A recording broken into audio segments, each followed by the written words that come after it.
Muchísimas gracias, Talía. Rodovaldo, también el saludo para ti y para toda la teleaudiencia.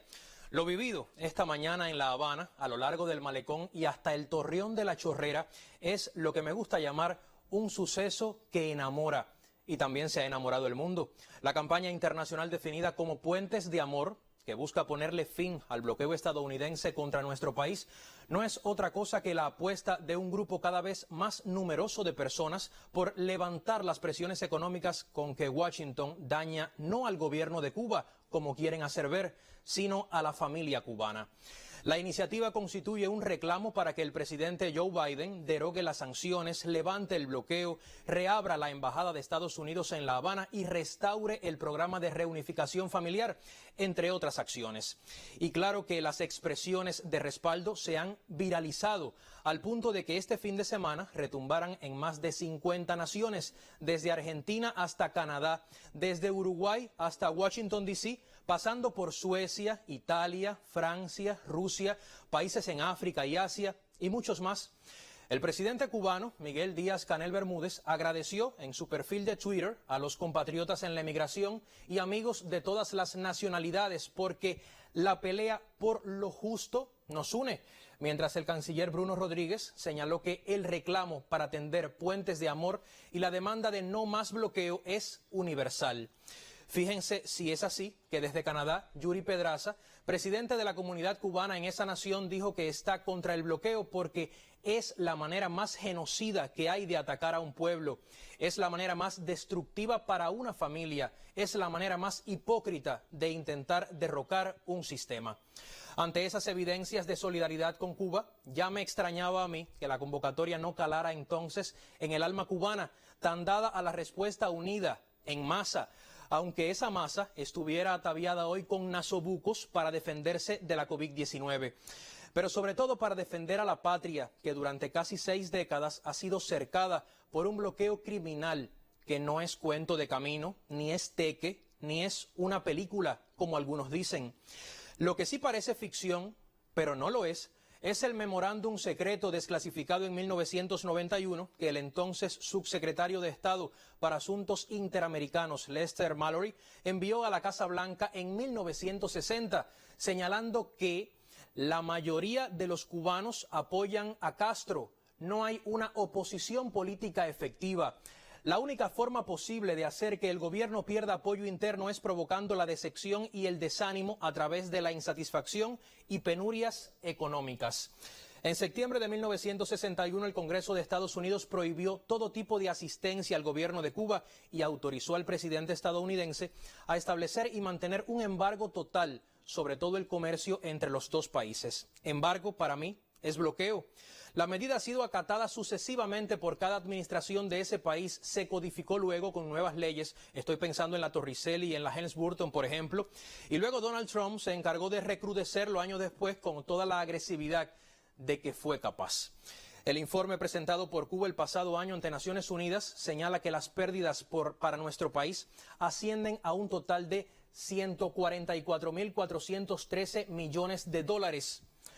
Y eso, tomando en cuenta la depreciación del valor frente al valor del oro en el mercado internacional, hace que los daños sumen un total de 1,98 billones de dólares. Una cifra bien alta. Evidentemente nos ha costado bien caro defender nuestra soberanía. Y los números lo dicen todo, solo que el bloqueo no es una historia de números, sino de personas. Lo sufre todo el país, da igual si usted es médico, científico, masajista, plomero, vendedor de alimentos, nadador o cartomántico. El bloqueo lo sufre cada uno de nosotros, incluidos los que esta mañana estuvimos en el Malecón, con la fuerza de la razón que asiste a este país para pedalear hasta el final o para apoyar desde las redes sociales, como hizo la joven Arián Nayero, que según escribió en Facebook, no encontró bicicleta, pero igual se vale apoyar desde el accionar diario. No más bloqueo.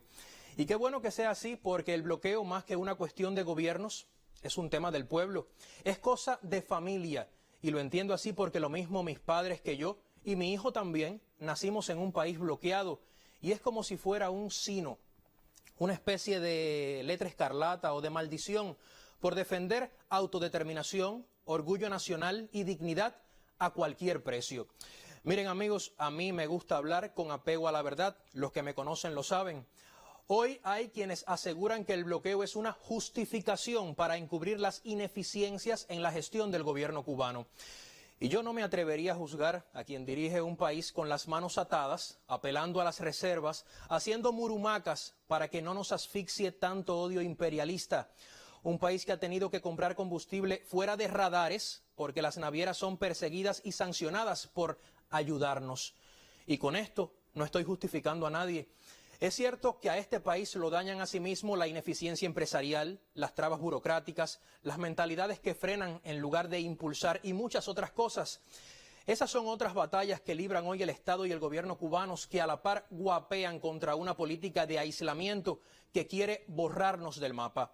No imagino siquiera cuánto Cuba podría ser si el bloqueo de Estados Unidos no fuera un bache. ¿Y qué digo bache? Un cráter en el camino que nosotros elegimos. Y lo otro que uno siempre se pregunta, si han pretendido dejarnos sin combustible, sin medicamentos, sin comida, ¿cómo ha sido posible sobrevivir? ¿Podría otro Estado tercermundista, importador y pobre en recursos naturales haber soportado este cerco comercial, económico y financiero durante tanto tiempo? Miren, yo creo que el secreto está en una capacidad de resistencia que no es usual y se forjó en muchos años de formación de una conciencia revolucionaria. Y también creo que está en la certeza popular de que volver atrás y perder lo que tanto nos enorgullece es de lo peor que podría pasarnos. En Cuba no queremos que se renuncie a la equidad, y mucho menos a la justicia social, a la seguridad y a la salud y la educación gratuitas. Esas son parte de nuestras conquistas. Pero también anhelamos un país próspero, donde haya todos los días un motivo para soñar, para pensar, sentir y vivir en este país. Yo también quisiera un país en desarrollo continuo, pero sin presiones desde afuera, sin la acechanza sobre los barcos que vienen cargados de combustible y sobre empresas y bancos que quieren negociar con nosotros porque les parece ventajoso o porque sencillamente les da la gana. Un país que no tenga que dirigir la economía amarrado de pies y manos, porque ocurre lo que en mi casa. Es difícil repartir lo poco entre todos y lograr que todos queden satisfechos. Como todos los que compartieron la oportunidad de tender puentes de amor esta mañana desde el Malecón Habanero y como los que no pudieron estar aún deseándolo, yo quiero un país más próspero, un país mejor, sin que eso signifique bajar la cabeza porque a 90 millas quieren que lo hagamos. Yo soy de los millones que queremos un país sin bloqueo y los cubanos, todos nos merecemos ese país. Muy buenas noches para todos.